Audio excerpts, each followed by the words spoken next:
Neste vídeo, nós vamos conversar um pouco sobre o tema das perdas na maturidade, porque esse é um tema recorrente quando se fala nessa fase da vida. Porém, antes de entrar no assunto propriamente dito, vamos ressaltar um ponto. Perdas ocorrem em qualquer fase da vida.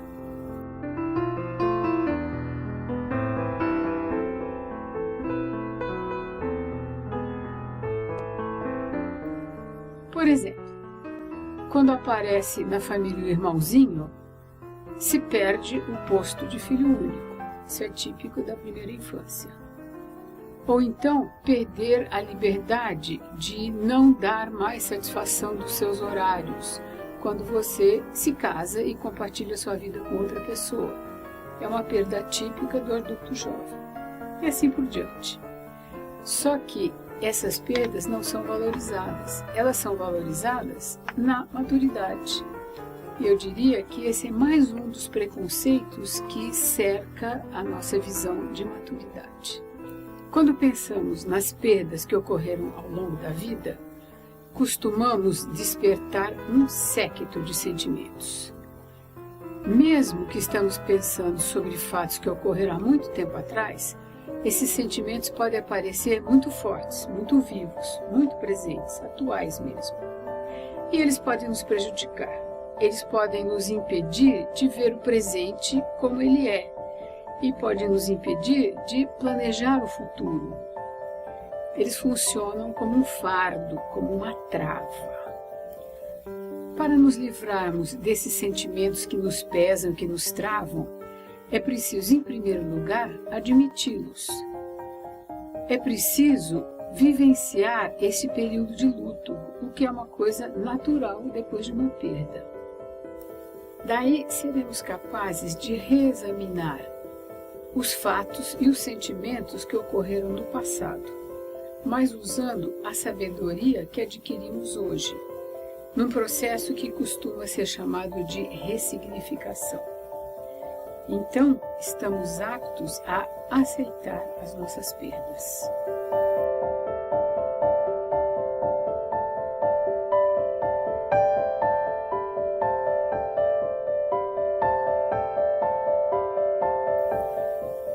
É muito interessante que a percepção de algo como perda varia de pessoa para pessoa.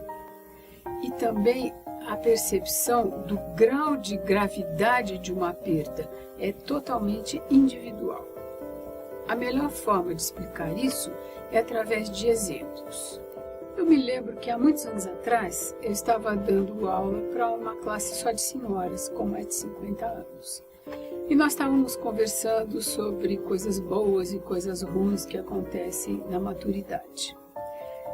Uma das senhoras presentes disse que a melhor coisa que aconteceu para ela na maturidade foi ter ficado viúva. Aí se criou um silêncio constrangido na classe. Claro, perder uma pessoa, perder um cônjuge, é considerado, no geral, uma coisa ruim. Só que para essa senhora, foi considerado uma coisa boa. Ela não considerou isso uma perda, ela considerou isso um ganho. Mas, para ser capaz de admitir esse sentimento, ela precisou ir contra uma pressão social. Esses códigos culturais, essas pressões sociais, evitam que se rejeite um fato como uma perda. É o caso do exemplo da senhora que eu acabei de contar, que foi minha aluna. Mas eles também podem dificultar que se reconheça o fato como uma perda. E, em consequência, não se vai vivenciar o respectivo luto. Vejamos mais um exemplo. Conheci uma pessoa que nasceu, se criou e até ficar adulta morou sempre num sobrado, num bairro de periferia da cidade de São Paulo. Com muito trabalho, com a ajuda de alguma herança, ela conseguiu comprar um belo apartamento num bairro chique de São Paulo, digamos, os Jardins, e se mudou para lá. E essa pessoa se tornou triste, desanimada, infeliz. Ninguém podia entender Por que isso? Uma vez que ela tinha melhorado tanto de vida. Só que na percepção dela, o ganho não compensava a perda. Ela perdeu a vizinhança, ela perdeu o comércio local que ela conhecia muito bem, ela perdeu as referências dela. E aí veio a tristeza.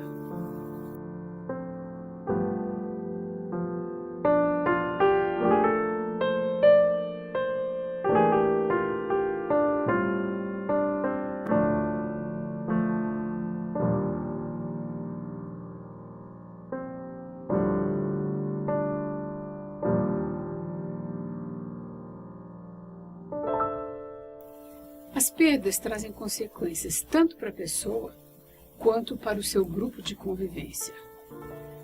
Quando ocorre uma perda importante, é como se um campo de força se desequilibrasse, tanto no interior da pessoa como no seu entorno.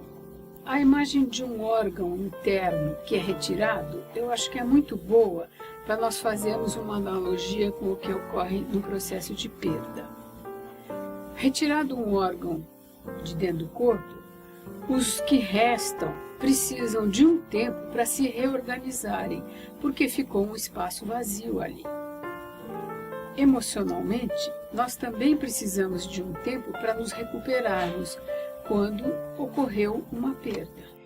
E essa reorganização demanda um esforço pessoal. Mas a percepção de uma perda por alguém mexe também com todo o seu círculo de relações. Algumas pessoas podem ficar confusas não entendendo o que aconteceu. Outras podem ficar penalizadas. Outras vão tentar ajudar e só vão piorar a situação. Algumas vão se afastar, porque uma pessoa enlutada, de fato, não é muito boa companhia. Essa também é uma ocasião em que conflitos antigos, não resolvidos, tendem a aflorar de novo à superfície e permear as relações entre as pessoas. Para encontrar um novo equilíbrio neste novo campo que se formou e que não conta mais com aquele elemento que se perdeu, é preciso que a pessoa se empenhe, gaste energia, se esforce. A passividade só adia as soluções.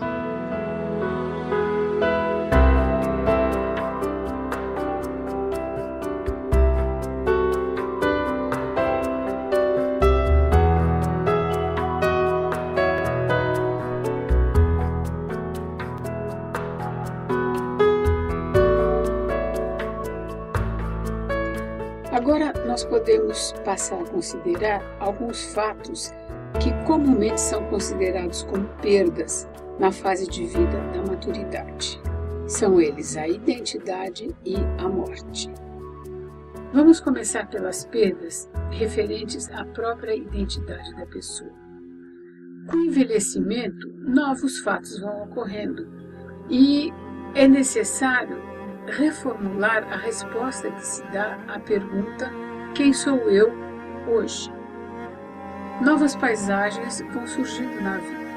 A identidade, portanto, vai sendo modificada. Um dos esteios da nossa identidade é o nosso corpo físico. Com o envelhecimento, o nosso corpo físico se modifica.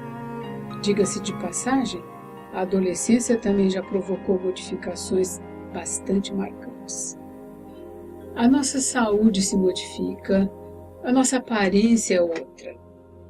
Cabe a nós decidir se essas mudanças são coisas naturais e esperadas, e então vamos tentar nos adaptar a elas, até nos preparar para elas, ou se vamos encará-las como perdas.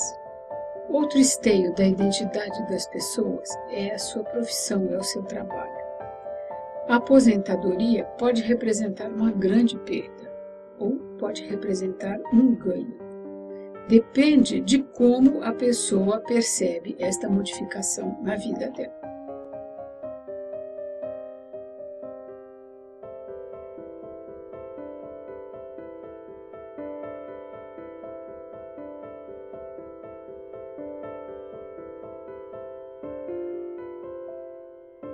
Nós sabemos que o grande questionamento que aparece na maturidade diz respeito à morte.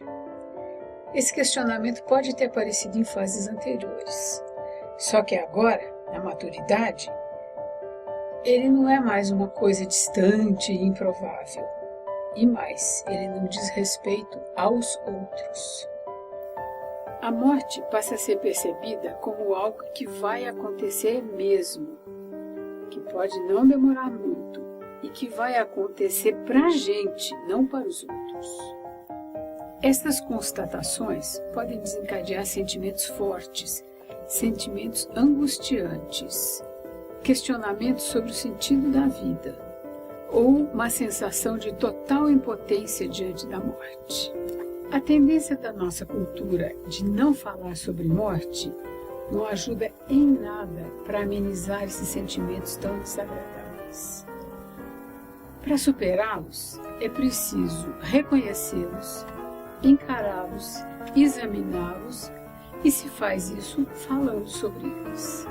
Quando falamos sobre sentimentos que acompanham a morte, falamos sobre sentimentos que acompanham as perdas em geral. Os mecanismos que nós usamos para lidar com a morte são os mesmos mecanismos que usamos para lidar com outras perdas importantes. Diante de uma perda significativa, podemos reagir com um luto normal ou com um luto exagerado. Num luto normal, nós passamos por algumas fases duras. Às vezes negamos a situação de perda. Dizemos, na minha vida nada vai se alterar por causa disso. Ou às vezes nos revoltamos. Mas é preciso que passemos por essas fases para depois chegarmos na fase da aceitação da perda. No luto exagerado, a intensidade ou a duração dos sentimentos passa da conta. Uma depressão depois de uma perda importante é esperada. Mas se ela dura meses e meses e meses, tem algum exagero nisso. No período de luto por uma perda, somos invadidos por saudades, angústia, medos, culpas, inseguranças, sensações de vazio, de fracasso, de impotência, por revolta, por autopiedade. Porém, com o passar do tempo, esses sentimentos vão se atenuando. E, principalmente, eles podem conviver, mesmo nas fases mais agudas, com outros sentimentos de paz de consciência, de dever cumprido, de alívio, até mesmo de alegria por ter podido desfrutar daquele bem enquanto ele estava próximo. Um luto normal precisa de apoio e compreensão para que ele possa transcorrer o seu curso natural e deixar a pessoa enlutada reencontrar um ponto de equilíbrio. A ajuda profissional de um psicoterapeuta pode amenizar esse processo.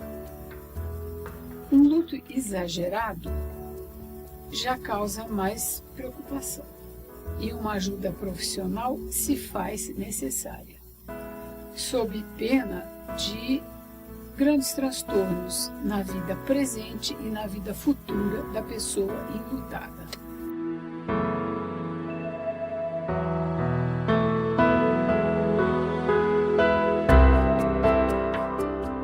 Já sabemos que em todas as fases da vida há perdas.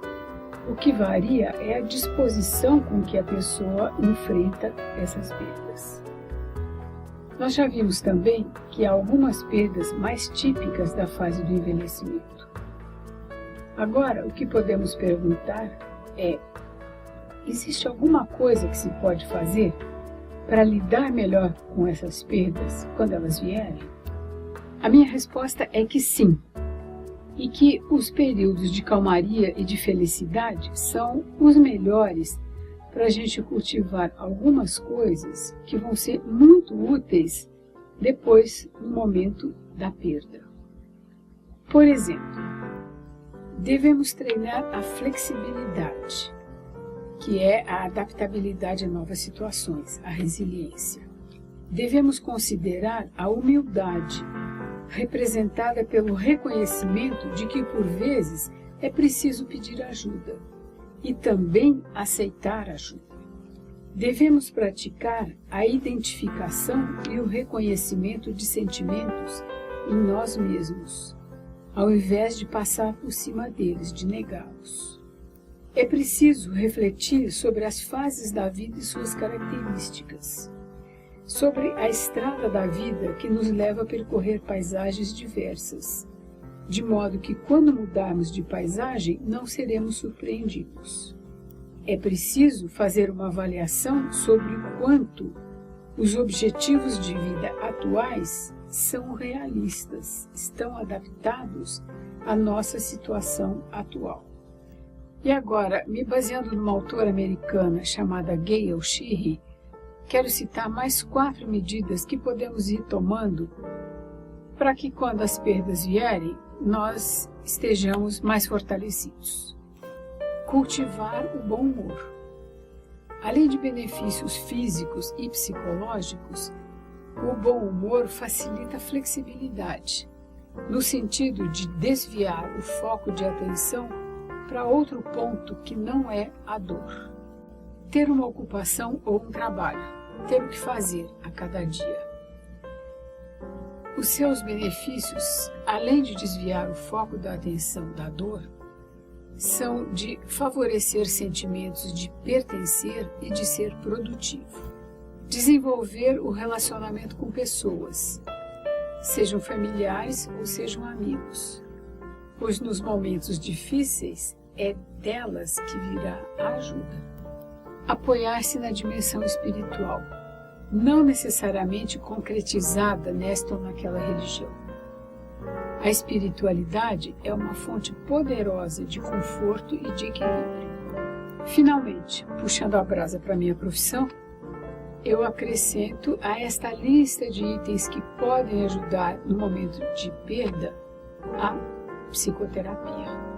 Fazer uma viagem ao interior de si próprio é amedrontador, mas a presença do psicoterapeuta ajuda nesse sentido de dar coragem. Como a maturidade é uma fase excelente para se fazer ressignificações, ou seja, para se dar um balanço de vida, a psicoterapia é um instrumento altamente indicado para esse processo. Numa situação específica de perda, o psicoterapeuta ajuda na elaboração do luto, dentro do ritmo da pessoa e dentro das percepções dela sobre aquilo que ela perdeu. Sou Maria Célia de Abreu, psicóloga.